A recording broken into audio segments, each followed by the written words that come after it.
जय श्री राम। आइए आगे सुनते हैं श्रीमद्भागवत महापुराण में। परीक्षित, योगी ज्योतिर्मय मार्ग सुषुम्ना के द्वारा जब ब्रह्मलोक के लिए प्रस्थान करता है तब पहले वह आकाश मार्ग में अपनी अग्निलोक में जाता है। वहाँ उसके बचे कुछ पाप भी जल जाते हैं। फिर इसके बाद वह वहाँ से ऊपर भगवान श्री हरि के शिशुमार नामक ज्योतिर्मय चक्र पर पहुँचता है। फिर भगवान विष्णु का ये शिशुमार चक्र विश्व ब्रह्मांड के भ्रमण का केंद्र है। उसका अतिक्रमण करके अत्यंत सूक्ष्म में निर्बल शरीर से वह अकेला ही महलों तक जाता है, महर लोक में जाता है। वह लोक ब्रह्मवेताओं के द्वारा भी बंधित है और उसमें कल्प पर्यंत जीवित रहने वाले देवता विहार करते हैं। फिर जब प्रलय का समय आता है तब नीचे के लोगों को शेष के मुख से निकली हुई आग के द्वारा भस्म होते देख वह ब्रह्मलोक में चला जाता है। जिस ब्रह्मलोक में बड़े बड़े सिद्धेश्वर विमानों पर निवास करते हैं, उस ब्रह्मलोक की आयु ब्रह्मा की आयु के समान ही दो परार्ध की है। वहाँ ना शोक है, ना दुख, ना बुढ़ापा है, ना मृत्यु। फिर वहाँ किसी प्रकार का उद्वेग या भय तो हो ही कैसे सकता है।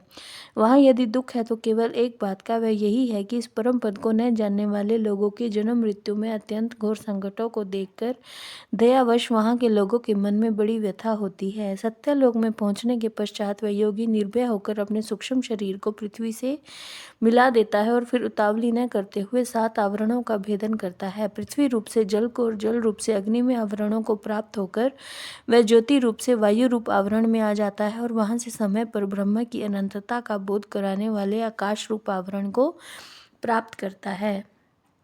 इस प्रकार स्थूल आवरणों को पार करते समय उसकी इंद्रियां भी अपने सूक्ष्म अधिष्ठान में लीन हो जाती हैं। घ्राणेन्द्रिय गंधन मात्रा में, रसनांतर मात्रा में, नेत्र रूपांतर मात्रा में, त्वचा स्पर्शांतर मात्रा में, श्रोत्र शब्दांतर मात्रा में और कर्मेंद्रियां अपनी अपनी क्रिया शक्ति में मिलकर अपने अपने सूक्ष्म स्वरूप को प्राप्त हो जाती हैं। इस प्रकार योगी पंचभूतों के सूक्ष्म स्थूल आवरणों को पार करके अहंकार में प्रवेश करता है। वहाँ सूक्ष्म भूतों को तापस अहंकार में, इंद्रियों को राजस अहंकार में और मन और इंद्रियों के अधिष्ठाता देवताओं को सात्विक अहंकार में लीन कर देता है। इसके बाद अहंकार के सहित लयरूप गति के द्वारा महत्त्व में प्रवेश करके अंत में समस्त गुणों के लय स्थान प्रकृति रूप आवरण में जा मिलता है। परीक्षित, महाप्रलय के समय प्रकृति रूप आवरण का भी लय हो जाने पर वह योगी स्वयं अनंत स्वरूप होकर अपने उस निरावरण रूप से अनंत स्वरूप शांत परमात्मा को प्राप्त हो जाता है, जिसे इस भगवनमयी गति की प्राप्ति हो जाती है।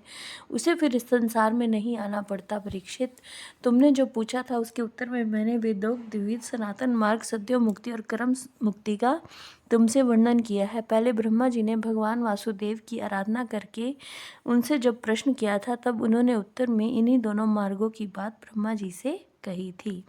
जय श्री राम।